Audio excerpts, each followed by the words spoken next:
Kisah Wartawati Pemberani ikut meliput pasukan Siliwangi saat melibas pemberontakan PKI di Madiun pada tahun 1948. Seperti apa kisahnya? Simak cerita dalam video ini. Wartawati pemberani itu bernama Gadis Rasid. Gadis Rasid adalah seorang wartawan dan pejuang kemerdekaan Indonesia. Gadis Rasid dikenal sebagai seorang wartawati perempuan pemberani, ulet, dan berwawasan luas. Karena kekagumannya pada Gadis Rasid, penyair terkenal Chairil Anwar pernah menulis sebuah puisi yang berjudul Buat Gadis Rasid pada tahun 1948. Mengutip artikel yang dimuat di Wikipedia, Gadis Rasid pernah berkarir sebagai reporter pada surat kabar di negeri Belanda, Nieuwe Rotterdamse Courant, NRC. Lalu kemudian menjadi wartawan di koran Pedoman sejak akhir tahun 40-an serta sebagai anggota Dewan Redaksi pada Mingguan Siasat yang dipimpin oleh Rosihan Anwar dan Sujat Moko pada tahun 50-an. Mengutip buku Madiun dari Republik ke Republik yang ditulis Letjen Purnawirawan Himawan Sutanto. Saat operasi penumpasan terhadap pemberontakan PKI di Madiun pada tahun 1948, pasukan yang diandalkan pemerintah Republik Indonesia adalah dari Divisi Siliwangi. Salah satunya adalah dari batalion yang dipimpin Mayor Sambas. Menurut Himawan Sutanto, Gadis Rasid, wartawati surat kabar Pedoman dan Mingguan Siasat, yang ketika itu berusia 24 tahun ikut menempel dalam pergerakan pasukan Siliwangi saat menyerbu Madiun. Gadis Rasid ikut berjalan kaki berhari-hari bersama dengan pasukan Siliwangi yang diperintahkan untuk melumpuhkan pemberontakan PKI di Madiun. Gadis Rasid menempel pasukan dari batalion pimpinan Mayor Sambas sejak dari pangkal awal serangan di Solo sampai ke Madiun. Dalam laporan jurnalistiknya, Gadis Rasid menulis, waktu itu tidak ada pakaian seragam yang betul dari pasukan Siliwangi yang menyerbu ke Madiun. Bahkan banyak pakaian tempur yang dikenakan pasukan Siliwangi adalah pakaian rampasan dari tentara Belanda.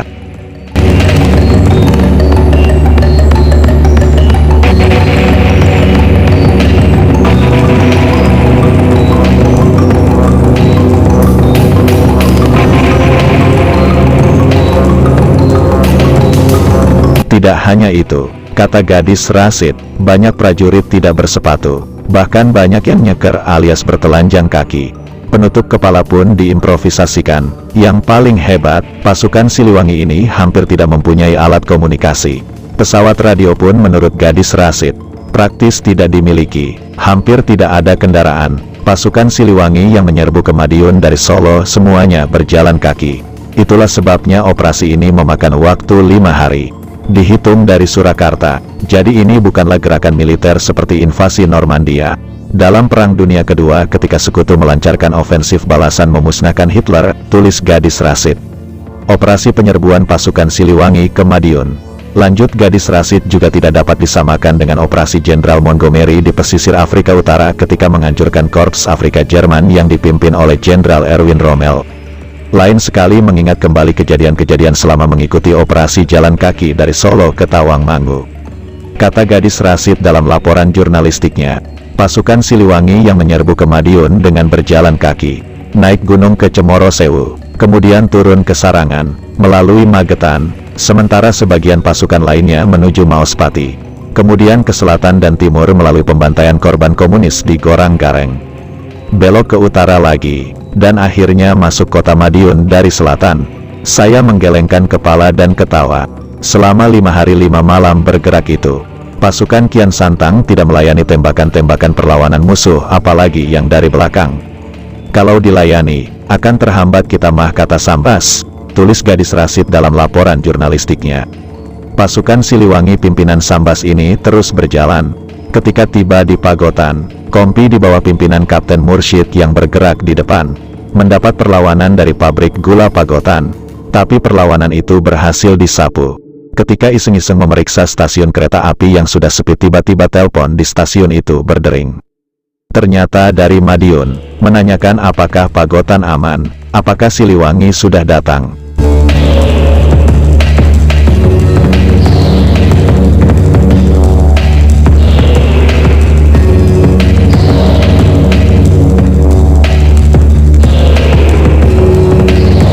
Menurut Gadis Rasid, suara di dalam bahasa Jawa, dialek Jawa Timur, panggilan telepon itu kemudian dijawab oleh Mursyid.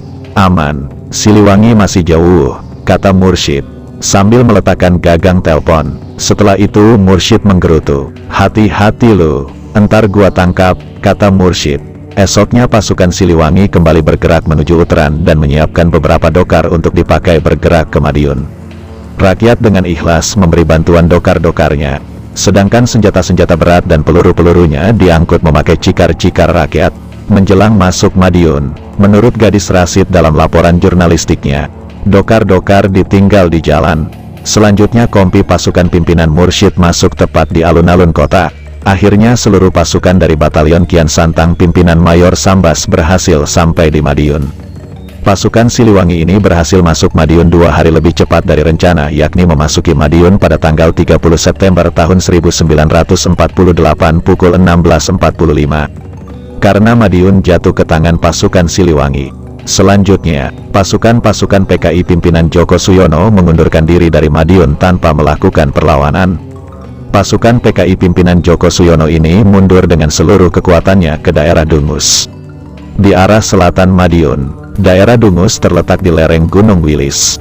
Pasukan PKI ini mundur melarikan diri ke daerah Dungus dengan membawa semua tawanan-tawanannya, termasuk Letnan Kolonel Marhadi, Letnan Kolonel Wiono, Mayor Bismo, Kapten Kartijo dan lain-lain. Menurut Himawan Sutanto dalam bukunya, daerah Dungus oleh pasukan PKI dipersiapkan sebagai salah satu basis gerilya mereka yang sesuai dengan rangka rencana militernya yang akan menjadikan wilayah Madiun sebagai daerah perlawanan berjangka panjang. Dengan masuknya Siliwangi ke Madiun, artinya Madiun hanya dikuasai oleh pasukan komunis selama 11 hari saja. Pasukan TNI dapat kembali merebutnya pada tanggal 30 September tahun 1948 pukul 16. Pada sore itu juga tanggal 30 September tahun 1948, RRI Madiun langsung mengumumkan bahwa Madiun telah direbut kembali oleh pasukan Siliwangi. Brigade 2 Siliwangi bergerak dari arah Tawangmangu, Sarangan, Plaosan, Gorang Gareng, kemudian masuk Madiun dari arah barat, dari Uteran. Gerakan tahap terakhir Uteran, Madiun ditempuh dengan lebih cepat, karena sebagian pasukan dibantu oleh angkutan rakyat, delman-delman, cikar-cikar untuk mengangkut senjata berat, mesiu dan lain-lain.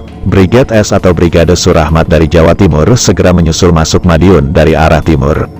Kedua pasukan melakukan link up atau penggabungan di sasaran utama Madiun. Merah putih berkibar kembali di Madiun, tulis Himawan Sutanto dalam bukunya, Madiun dari Republik ke Republik.